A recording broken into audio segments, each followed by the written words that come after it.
सादर प्रणाम। जय सिया राम।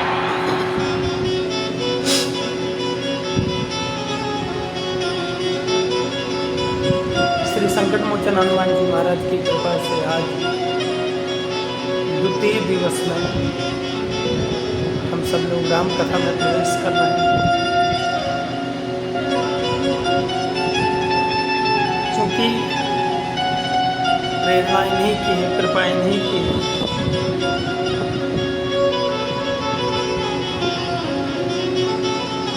इन्हीं के आशीर्वाद से एक प्रेरणा मिली। राम कथा सुना, राम कथा सुन के तो रसिया हनुमान जी महाराज चूँकि मुख्य श्रोता है और राम कथा के मुख्य वक्ता है। तो आइए हम सब लोग द्वितीय दिवस में प्रवेश करें। श्री संकट मोचन हनुमान जी महाराज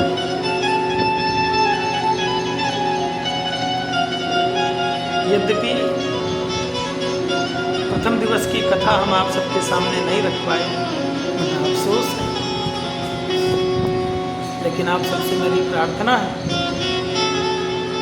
द्वितीय दिवस की राम कथा का आप सब लोग आनंद लीजिएगा और अपना आशीर्वाद मुझे प्रदान करिएगा। परिचय तो आप सब जानते ही, अंजुल लाल जी महाराज पुजारी, श्री संकट मोचन हनुमान जी महाराज और पूज्य चरण बाबा श्री नीम करौली जी महाराज की विशेष कृपा मिली। उन्होंने मुझे अपने चरणों की चाकरी सौंप रखी।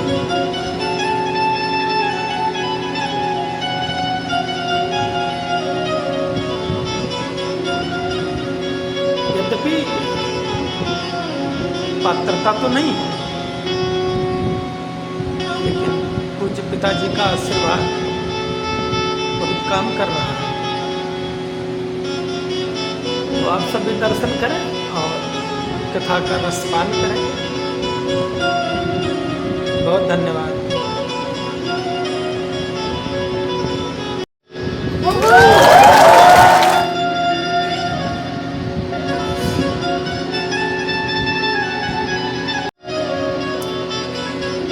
बोलिए श्री संकट मोचन हनुमान जी महाराज की जय। संत श्री नीम करौरी जी महाराज की जय। संत श्री लाल जी महाराज की जय।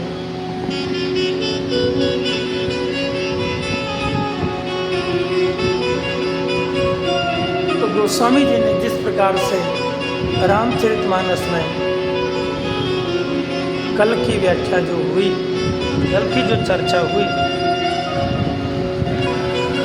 उसमें गोस्वामी जी कहते हैं कि रामचरितमानस का एक जो अविरल प्रवाह है, ये हम सभी के जीवन में एक अद्भुत प्रकाश की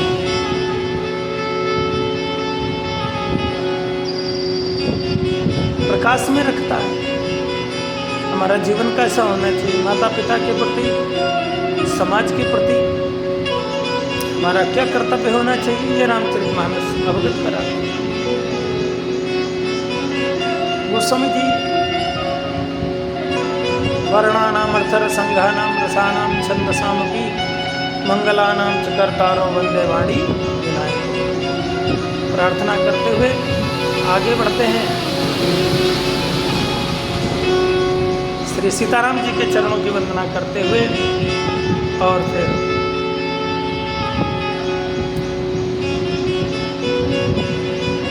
शिव जी की,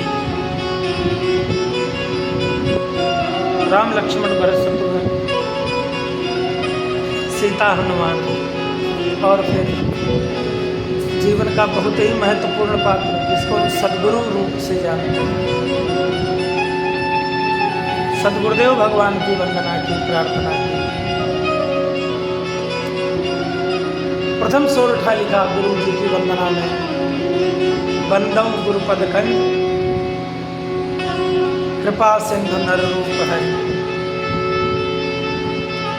महामोह तम पुंज जास बचन रवि कर निकर। श्री सतगुरुदेव भगवान के चरण कमलों में गोस्वामी जी प्रणाम करते हुए कहते हैं कि गुरुदेव तो कृपा के सागर हैं, साक्षात मानव की आकृति में भगवत स्वरूप है। उनके भीतर यह शक्ति है मोह रूपी अंधकार को दूर करने में सहायक है। जिस प्रकार से सूर्य की किरणें अंधकार को नष्ट कर देती हैं, इस प्रकार से सूर्यठा में गोस्वामी तुलसीदास जी ने, और कितनी शानदार उपमा दी गोस्वामी जी ने, जिसके पांव कमल के समान निर्लेप हैं। बंदों गुरुपद कंज, जिसके शब्द सूर्य की किरणों के समान दे दीप्यमान है।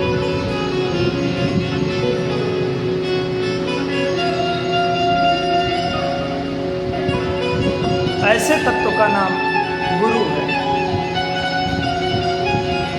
तो हम लोग भी अपने अपने सदगुरुदेव भगवान का ध्यान कर लें।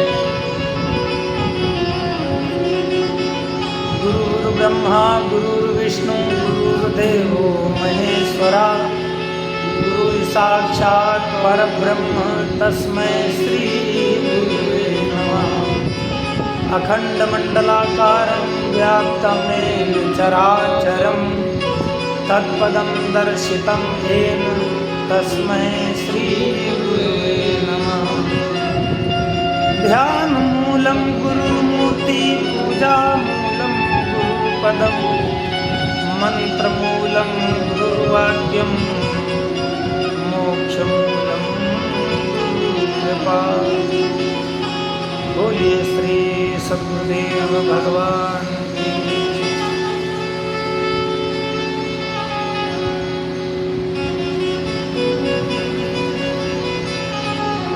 और गुरुदेव भगवान की प्रार्थना करने के बाद अब गोस्वामी जी राम कथा शुरू करते हैं और कहते हैं कि सादर सिवहि नाई पद माथा, वर्णो विशद राम गुण गाथा। संबत 1631 करऊं कथा हरिपद धरि शेषा। गोस्वामी तुलसीदास जी कहते हैं कि भगवान शिव जी के चरण कमलों में मस्तक झुका करके अब राम की पवित्र कथा का वर्णन करता हूँ। शंकर जी की जटा में गंगाधारा बहती है।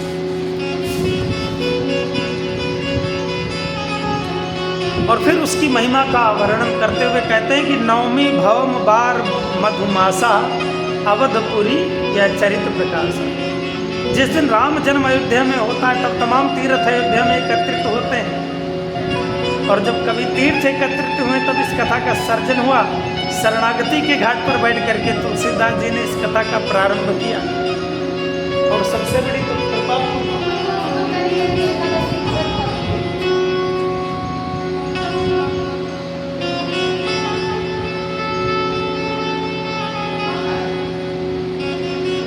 जिस दिन अयोध्या में राम जन्म होता उसी दिन राम कथा का अवतार होगा। और यह सौभाग्य हमारे परम पूज्य पिताजी को मिला। श्री राम अयोध्या जी में सूक्ष्म रूप से भी रहे, पहुंच गए और स्थूल रूप में भी थे। यह अनंत कृपा है। क्योंकि पहली शुरुआत शरणागति से हुई है।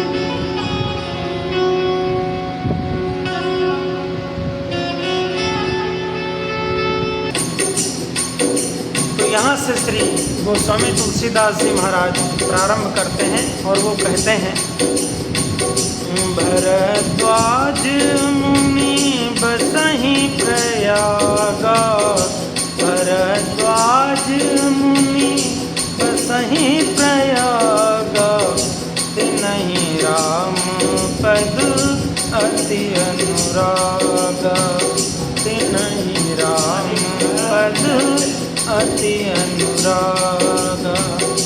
तापस समदम दया निधाना, तापस समदम दया निधाना, परमारथ पथ परम सुजाना, परमारथ पथ परम सुजाना। माघ मकर गति रवि जब होई, तीरथ पति आव सब कोई, देव धनुज किन नर नर श्रेणी, सादर मजहि सकल त्रिवेणी। श्री राम जय राम जय जय राम, श्री राम जय राम